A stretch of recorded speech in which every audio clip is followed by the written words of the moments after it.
Episode की शुरुआत में हम हमारी फीमेल लीड को देखते हैं जिसका नाम ओहारिन है और हम ये जान पाते हैं कि आज उसका 18th बर्थडे है। वो काफी खुश होती है क्योंकि आज वो अपने 10 साल पुराने क्रश को प्रपोज करने वाली थी जिसका नाम सेओजिन था। वो जब सेओजिन को मिलने के लिए मैसेज करती है तो वो उसे फोटो स्टूडियो में सरप्राइज देने के लिए बुलाता है। अब जैसे ही ओहारिन वहाँ पर पहुंचकर स्टूडियो में एंटर करती है तो अपने लिए बर्थडे की डेकोरेशन देखकर काफी खुश होती है जो कि सेओजिन ने उसके लिए की थी। पर जैसे ही वो वहाँ पर एक कर्टन हटाकर देखती है तो सेओजिन ने अपने हाथ की नस काट कर आत्महत्या कर ली थी। ये देखकर वो शौक रह जाती है और फूट फूट कर रोने लगती है और ये सीन कुछ ज्यादा इमोशनल था। अब हमें 10 साल बाद का सीन दिखाया जाता है जहाँ पर ओहारिन एक एनिमल रेस्क्यू सेंटर में काम करती है और वो अपने सारा वक्त एनिमल्स को बचाने में लगाती थी और उसके कलीग्स भी उसके काम की काफी तारीफ करते थे। आज भी ओहारिन का बर्थडे था और उसके लिए हाइमेन जो कि सेओजिन की सिस्टर थी उसने उसके लिए केक भेजा था, इसलिए वो हाइमेन को इसके लिए कॉल करके थैंक्स बोलती है। ओहारिन यहाँ पर उसे पूछती है कि क्या आज वो सेओजिन से मिलने के लिए जाएगी तो वो उसे बता देती है कि हाँ आज वो उसी ग्रेव पर जाएगी क्योंकि आज उसकी 10वीं डेथ एनिवर्सरी है।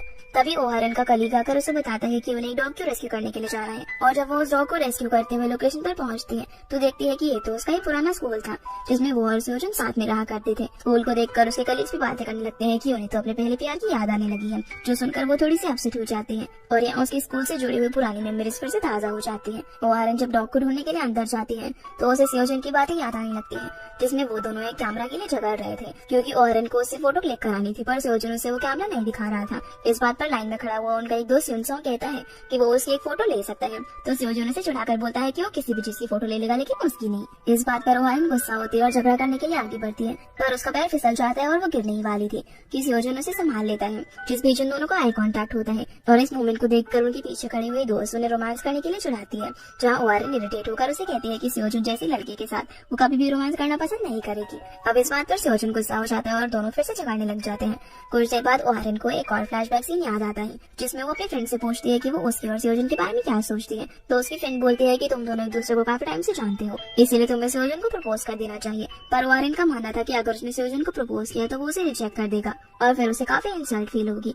सीन अब प्रेजेंट में आता है जहाँ पर ओहारिन डॉग के पीछे भागते हुए उसी स्टूडियो की तरफ जाती है। तभी पीछे से उसे सेओजिन पुकारता है और उसे अपने साथ अंदर लेकर आता है, जहाँ ओहारिन को याद आता है कि कैसे सेओजिन उसे फोटोग्राफी और कैमरा के बारे में बताता था। ओहारिन उसे पूछती है कि वो सारा काम अकेले क्यों करता है और युनसंग की तरफ देखते हुए बोलती है कि अगर वो चाहे तो उसकी मदद ले सकता है, जिस पर सेओजिन को काफी जेलस फील होता है और वो उससे पूछता है कि वो उसके बारे में क्या सोचती है। तो ओहारिन थोड़ी देर तक सोचने के बाद बताती है कि वो दोनों सिर्फ अच्छे दोस्त हैं और ये जवाब सुनकर सेओजिन अपसेट हो जाता है। सीन अब प्रेजेंट में आता है जहाँ पर अचानक से डोर बजता है और डॉग ओहारिन के सामने जाता है जिसे वो रेस्क्यू कर लेती है। अब रात हो चुकी थी तो ओहारिन के स्कूल फ्रेंड्स ने उसके लिए बर्थडे पार्टी रखी हुई थी, इसीलिए उसे उनसे मिलना था। इसलिए वो अपने कलीग्स को बाइक लेकर वहाँ से चली जाती है, जहाँ रास्ते में उसे एक फोटोशॉप दिखती है जो कि उसके हाई स्कूल टाइम की थी। वहाँ पर वो सेओजिन का पुराना कैमरा देखती है और वहाँ के ओनर से मिलकर वो कैमरा खरीदने के लिए कहती है। एक बार के लिए तो वो ओनर उसे मना कर देता है पर जब वो बताती है कि वो सेओजिन की दोस्त है तो ओनर उसे वो कैमरा दे देता है और कुछ फोटोज भी देता है। साथ ही साथ वो उसे एक कार्ड भी देता है जिसमें लिखा हुआ था कि हम पास्ट से सबक ले सकते हैं लेकिन उसमें जी नहीं सकते, जिसको पढ़ने के बाद ओहारिन वहाँ से जाने लगती है। तभी ओनर उसे कहने वाला था कि उसके लिए एक लेटर भी है पर इससे पहले वो वहाँ से बिना सुने ही चली जाती है। तो ओनर अपने आप को कहता है कि अच्छा ही होगा अगर वो ये लेटर ना पढ़े क्योंकि उसे पढ़ने के बाद उसे सिर्फ रिग्रेट होगा। अब ओहारिन अपने स्कूल फ्रेंड्स के साथ पार्टी करती है जहाँ पर सभी लोग काफी खुश थे पर जब उसके दोस्त उससे पूछते हैं कि आज वो रेस्क्यू करने के लिए कहाँ गई थी तो वो उन लोगों के सामने हाई स्कूल की बातें करने लग जाती है जिससे सब थोड़े से इमोशनल हो जाते हैं और सेओजिन की आत्महत्या करने की वजह पूछते हैं, जिस पर ओहारिन सारा ब्लेम अपने ऊपर ले लेती है और इस बात से अपसेट होती है। इसके बाद वो सबको पार्टी के लिए थैंक यू बोलकर वहाँ से जाने लगती है, जहाँ उसका दोस्त युनसुंग उसे अम्ब्रेला देता है और रास्ते में चलते हुए भी ओहारिन सेओजिन को ही याद कर रही थी। घर जाकर वो वही पुराने फोटोज देखती है जो कि सेओजिन ने क्लिक किए थे। उन्हें देखकर उसे अपनी पास की बातें याद आती है और वो अपने आप को रोने से नहीं रोक पाती। उसे सेओजिन का एक लेटर मिलता है जिसमें उसने अपनी ओहारिन के लिए सारी फीलिंग कन्फेस की हुई थी कि वो उसे बहुत पसंद करता है, जिसे देखकर ओहारिन काफी रोती है और विश मांगती है कि बस वो एक बार फिर से सेओजिन को देखना चाहती है। ओहारिन अब उन यादों को बुलाने के लिए उनमें से एक फोटो को जला देती है जिसमें 16 मई 2011 लिखा हुआ था और देखते ही देखते जब वो अपनी आंखें खोलती है तो देखती है कि वो टाइम ट्रैवल में 10 साल पीछे चली गई है। उसे तो यकीन ही नहीं हो रहा था कि ये सब कैसे हुआ। तभी उसे बाहर सेओजिन दिखता है जिससे कि उसके मन में चल रही कंफ्यूजन एक बार के लिए दूर हो जाती है और फ्लैशबैक में हम देखते हैं कि जिस दिन उसने वो फोटो क्लिक की थी उसके एक दिन पहले भी सेओजिन और ओहारिन का झगड़ा हुआ था, जहाँ युनसुंग ओहारिन से कहता है कि वो उसके कैमरे से फोटो ले सकती है, जिस पर सेओजिन फिर से जेलस हो जाता है और युनसुंग को भी उसे कैमरा देने के लिए मना करता है पर वो तो उसे कैमरा देने के लिए तैयार था और थोड़ा आगे चलकर सेओजिन ओहारिन की एक फोटो क्लिक करता है। ये वही फोटो थी जो कि ओहारिन ने जला दी थी और वो उसे फोटो क्लिक करता हुआ देखकर काफी खुश होती है। प्रेजेंट में ओहारिन जैसे ही स्योजन को जाता हुआ दिखती है तो वो जल्दी से बस से उतरकर उसका पीछा करने लग जाती है, क्योंकि अब वो ये मौका नहीं छोड़ना चाहती थी। जहाँ सीढ़ी पर चढ़ते वक्त वो गिर जाती है और उसके घुटनों में चोट आ जाती है, पर वो अपने घाव पर ध्यान नहीं देती क्योंकि उसे लग रहा था कि ये सब सिर्फ एक सपना है। इधर स्योजन फोटो स्टूडियो की तरफ गया था, इसलिए ओहारिन भी उसका पीछा करते हुए वहाँ पर पहुंच जाती है, जहाँ वो स्योजन को देखकर खुशी से रोते हुए दौड़ कर आकर उसे गले लग जाती है और कहती है कि अगर ये उसका सपना है तो उसे ऐसे ही सपने में खोई रहना है। अब स्योजन को तो उसका ऐसा बिहेवियर देखकर कुछ भी समझ नहीं आता। तभी उनके दोस्त वहाँ पर आ जाते हैं, जिसमें से 2 लोग कपल थे और दूसरा योंगसुन और उसकी सुजिंदो नाम की एक दोस्त, जो उससे पूछती है कि क्या ये दोनों डेट कर रहे हैं। जो सुनकर योंगसुन थोड़ा अपसेट हो जाता है, यानी कि शायद कहीं ना कहीं वो ओहारिन को पसंद करता था। इसके बाद स्योजन ओहारिन को मेडिसिन सेंटर ले जाकर उसे फर्स्ट एड देता है, जहाँ ओहारिन को तो खुशी के मारे किसी भी दर्द का एहसास नहीं हो रहा था। और स्योजन के पूछने पर वो उसे ये कहती है कि जो कुछ भी हो रहा है वो सिर्फ एक सपना है। जिसकी ऐसी बातें सुनकर स्योजन उसे बोलता है कि क्या वो अपना सर फोड़ कर आई है, पर ओहारिन तो बस स्माइल किए जा रही थी।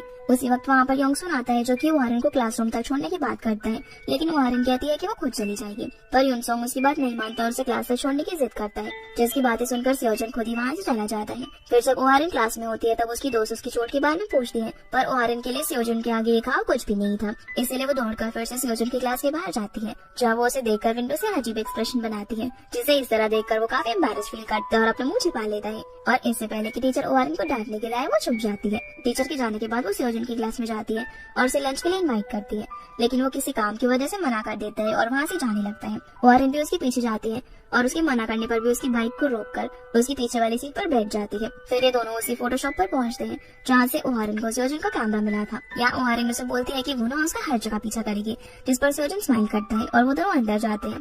अब ओनर जब ओहारिन को वहाँ पर देखता है तो कहता है कि तुम तो वही हो ना, पर ओहारिन को उनकी बात समझ नहीं आती। या वो ओनर स्योजन को कुछ फोटोज का एनवेलप देता है और जब ओहारिन स्योजन को वो फोटोज देखने की रिक्वेस्ट करती है तो वो उसे मना कर देता है। फिर जब स्योजन थोड़ा साइड में जाता है तब वो ओनर ओहारिन को यहाँ पर देखकर काफी खुश होता है, लेकिन ओहारिन को अब भी कुछ समझ में नहीं आ रहा था। इसी बीच ओहारिन चुपके से वो एनवेलप खोल लेती है, जिसमें वो देखती है कि सारी उसी की फोटोज थी और स्योजन को आते हुए देखकर वो वापस से फोटोज एनवेलप में रख देती है। काम खत्म होने के बाद स्योजन फोटोज लेकर बाहर चला जाता है, जहाँ ओनर ओहारिन को समझाता है कि वो पास के साथ कोई भी छेड़खानी नहीं करे वरना उसे काफी नुकसान हो सकता है। फिर बाहर जाकर ओहारिन स्योजन को एक फोटो क्लिक करती है और साइकिल पर बैठ जाती है, जहाँ स्योजन उसे अपनी व्हील्स को टाइट से पकड़ने के लिए बोलता है और ये दोनों अभी साइकिल राइड पर निकल जाते हैं, जहाँ ओहारिन उसके साथ में काफी खुश थी और विश करती है कि वो कभी भी इस सपने से बाहर ना आए। पर तभी उसका सर घूमने लगता है और जब वो आँख खोलती है तो वो फिर से प्रेजेंट में पहुंच जाती है और फूट फूट कर रोने लगती है। अगले दिन जब ओहारिन ऑफिस जाने के लिए रेडी हो रही थी तो उसे अपने पैर में वही घाव दिखता है और उसे याद आता है कि ये चोट तो उसे सपने में लगी थी, लेकिन ये घाव उसे असल में क्यों दिख रहा है। फिर ओहारिन जल्दी से ऑफिस पहुंचती है, जहाँ रास्ते में उसे उसका दोस्त योंगसुन मिलता है, जो कि अब एक रिपोर्टर बन चुका था। वो उसे देखकर कहती है कि क्या वो किसी को डेट कर रहा है, तो योंगसुन कहता है कि वो ऐसा सवाल क्यों पूछ रही है। ओहारिन जवाब देती है कि वो इतना वेल ड्रेस्ड और हैंडसम लग रहा है। ये सुनकर योंगसुन मुस्कुराने लगता है और कहता है कि आज उसका इंटरव्यू था। अब वो अपने घाव को देखकर योंगसुन से पूछती है कि क्या उसे इसके बारे में याद है, तो योंगसुन उसे बोलता है कि हाँ, ये तो बहुत ही पुराना घाव है, जो कि उसे स्कूल में गिर जाने की वजह से लगा था और स्योजन उसे मेरी सेंटर लेकर गया था। लेकिन यहाँ ओहारिन के माइंड में कुछ और ही मेमोरीज आने लगती है। उसे यहाँ पर कुछ भी समझ नहीं आ रहा था और वो जल्दी से दौड़कर घर पर पहुंचती है और अपने फोन से सुजिंदो को कॉल लगाती है, जिसमें वो उसे उसकी नीज की चोट के बारे में पूछती है। सुजिंदो उसे बताती है कि हाँ, वो तो उसे हाई स्कूल में आई थी और स्योजन उसे मेरी सेंटर लेकर गया था, और जब टीचर को वो दोनों क्लास में नहीं दिखे थे तो उसके लिए टीचर ने सुजिंदो को पनिश करते हैं। ये सब सुनने के बाद वो अपना फोन निकालती है, जहाँ उसने सपने के अंदर स्योजन का फोटो क्लिक किया था और उसके फोन में वो फोटो भी मिल जाता है, जो सब देखकर वो समझ जाती है कि वो पास में जा सकती है और इस तरह से वो स्योजन की जान बचा पाएगी। इसके बाद वो यही सोचने लगती है कि आखिर वो पास में कैसे जाए। तभी उसे वही जलते हुए फोटो याद आता है और उसे लगता है कि पास में जाने के लिए उसके पास यही रास्ता है। इसके बाद वो फिर से एक फोटो को जलाती है और आंख बंद करती है। अब जैसे ही वो आंख खोलती है तो वो अपने आप को फिर से पास में पाती है और स्योजन को ढूंढने के लिए निकल जाती है, जहाँ गार्डन में स्योजन फोटोज क्लिक कर रहा था। तभी ओहारिन उसके पास जाती है और उसे आत्महत्या करने के लिए मना करती है, पर स्योजन को उसकी बातें कुछ भी समझ नहीं आ रही थी कि आखिर वो क्या कहना चाह रही है। तो ओहारिन उसे बोलती है कि चाहे कुछ भी हो जाए वो उसे मरता हुआ नहीं देख सकती, इसलिए उसे हर वक्त अपना ख्याल रखना है। स्योजन मुस्कुराते हुए कहता है कि क्या वो डिटेक्टिव है जो हमेशा उस पर नजर रख रही है। तो ओहारिन बोलती है कि उसे हंसना नहीं चाहिए क्योंकि वो उसके लिए काफी सीरियस है, जिस पर स्योजन बोलता है कि अगर वो हंसने वाली बात करेगी तो उसे हंसी तो आएगी ही ना। आगे ओहारिन उससे पूछती है कि क्या कोई है जो कि आजकल उसे परेशान करता है, जैसा कि उसके दोस्त के साथ झगड़ा या फिर पढ़ाई में मन ना लगना या फिर लव को लेकर। जवाब में स्योजन बोलता है कि उसे उसकी फिक्र करने की जरूरत नहीं है, उल्टा वो उसे ही पूछने लग जाता है कि वो आजकल ऐसा बिहेव क्यों कर रही है। पर ओहारिन पर उसकी बात को कोई भी फर्क नहीं पड़ता क्योंकि उसके लिए उसकी फर्स्ट प्रायोरिटी स्योजन की जान बचाना था। अगले सीन में जब सियोजन अपने फ्रेंड्स के साथ बास्केटबॉल खेल रहा था तो आर्यन भी सामने बेंच पर बैठकर उसे खेलते हुए देख रही थी और सोच रही थी कि आखिर सियोजन के मन में ऐसी क्या बात हो सकती है जिसकी वजह से वो परेशान हो रहा होगा। और जब वो आर्यन को सियोजन वहाँ पर बैठे हुए देखता है तो वो अपने फ्रेंड से कहता है कि जब से उसके घुटने पर चोट लगी है तब से वो अजीब बिहेव कर रही है। तो उसका दोस्त बोलता है कि शायद ना उसका दिमाग घुटने में होगा और ये दोनों हंसने लगते हैं। सियोजन फिर से खेलने लगता है और इधर ओहारिन सूजिन का मैसेज पढ़ती है जिसमें सूजिन को लग रहा था कि ओहारिन आजकल उसे इग्नोर कर रही है। तभी युनसुंग ओहारिन को बैठा हुआ देखकर उसके पास आता है और बताता है कि सूजिन उसे पूरे स्कूल में ढूंढ रही है। तो ओहारिन उसे बोलती है कि हाँ उसने उसका मैसेज रीड कर लिया है। ओहारिन फिर युनसुंग से पूछती है कि वो बास्केटबॉल क्यों नहीं खेलता, जिस पर युनसुंग बोलता है कि अगर उसे पता होता कि वो यहाँ पर आ रहे हैं तो वो भी बास्केटबॉल खेलता। जिसकी ऐसी बातों से अब हमें कंफर्म हो जाता है कि सच में युनसुंग भी ओहारिन को पसंद करता है। इसके बाद ओहारिन उसे पूछती है कि वो सियोजन को बहुत ही पहले से जानता है, इसलिए उसे तो पता ही होगा कि क्या सियोजन आजकल किसी प्रॉब्लम से सफर तो नहीं कर रहा। पर यहाँ पर उसे भी ओहारिन की ऐसी बातें कुछ भी समझ नहीं आ रही थी। ओहारिन उसे फिर से पूछती है कि क्या सियोजन ने इन दिनों में कुछ अजीब उससे कहा हो या फिर उसकी किसी से लड़ाई हुई हो। तो युनसुंग कहता है कि सियोजन ने तो कुछ भी ऐसा वैसा उसे नहीं कहा, लेकिन कुछ दिन पहले जब उनकी क्लास का किम नाम का लड़का उसके ड्रॉर में कुछ ढूंढ रहा था और जब उसे वो चीज नहीं मिलती तो सियोजन उसकी हेल्प करने के लिए कहता है। पर किम इस बात पर चिढ़ जाता है और उसे मदद लेने के लिए मना कर देता है। इतना कहकर वो वहाँ से चला जाता है। प्रेजेंट में युनसुंग ओहारिन को कहता है कि शायद किम ना सियोजन को पसंद नहीं करता, लेकिन उसे नहीं लगता कि ऐसी छोटी बातों से उस पर कोई असर होगा। ओहारिन ये सारी बातें सुनकर दूसरी परेशानी का पता लगाना चाहती थी। जहाँ युनसुंग उसे बोलता है कि अगर उसे और अच्छे से जानना है तो लाइब्रेरी जाकर सियोजन के रिकॉर्ड चेक करने चाहिए कि आजकल वो कैसी बुक्स पढ़ता है। ये सब जानकर ओहारिन लाइब्रेरी की तरफ जाने लगते हैं, जहाँ सियोजन ओहारिन को युनसुंग के साथ जाता हुआ देखकर थोड़ा सा जेलस फील करता है। फिर बास्केटबॉल मैच खत्म होने के बाद सूजन का बॉयफ्रेंड उसे बताता है कि आज उसकी फ्रेंड ओहारिन पूरे दिन उनका मैच देख रही थी। तो सूजन को ओहारिन पर काफी गुस्सा आता है क्योंकि आजकल वो उसे ना तो मिल रही थी और ना ही क्लास अटेंड कर रही थी, जिसकी वजह से टीचर भी सूजन को डांट रहे थे। सियोजन भी उनकी बातें सुनकर सोचता है कि शायद ओहारिन सूजन की वजह से परेशान है और सूजन भी इन दोनों से पूछती है कि आजकल ओहारिन कुछ ज्यादा ही अच्छी बिहेव नहीं कर रही। तो ये दोनों तो मना कर देते हैं, जो सुनकर उसे और ज्यादा गुस्सा आता है। जिसके बाद ओहारिन लाइब्रेरी जाती है।